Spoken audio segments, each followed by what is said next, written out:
UK cannot be absorbed into a European state. Did Enoch Powell predict Brexit in 1975?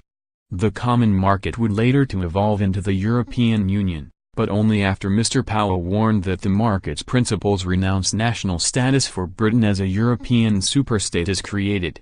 The eurosceptic politician said Britons would learn and seek to reclaim themselves as a nation-state as the EU continues to evolve and the implications of being in the common market become clear.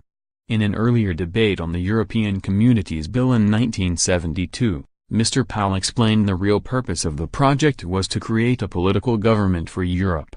Fast forward back to 1975, Mr Powell was interviewed by the BBC's Robin Day in the wake of Britain's decision to remain in the common market. Day asked whether eurosceptics would continue with Mr Powell's calls and struggle to get Britain out from the European project's grasps. Mr Powell replied, "Of course. This is like September 1938. In September, October 1938, I'm sure that if Neville Chamberlain had gone to the country, he would have swept the country for an act of abnegation.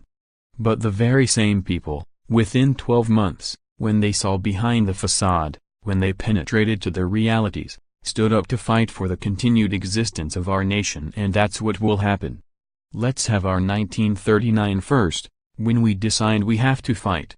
You see, I simply do not believe, although I make no complaint of the pro-marketers, particularly people like Edward Heath and Peter Kirk, they have been beyond criticism in that they have made it clear that to remain part of the common market is to renounce national status for Britain. They say the nation is obsolete and we are to recognize it.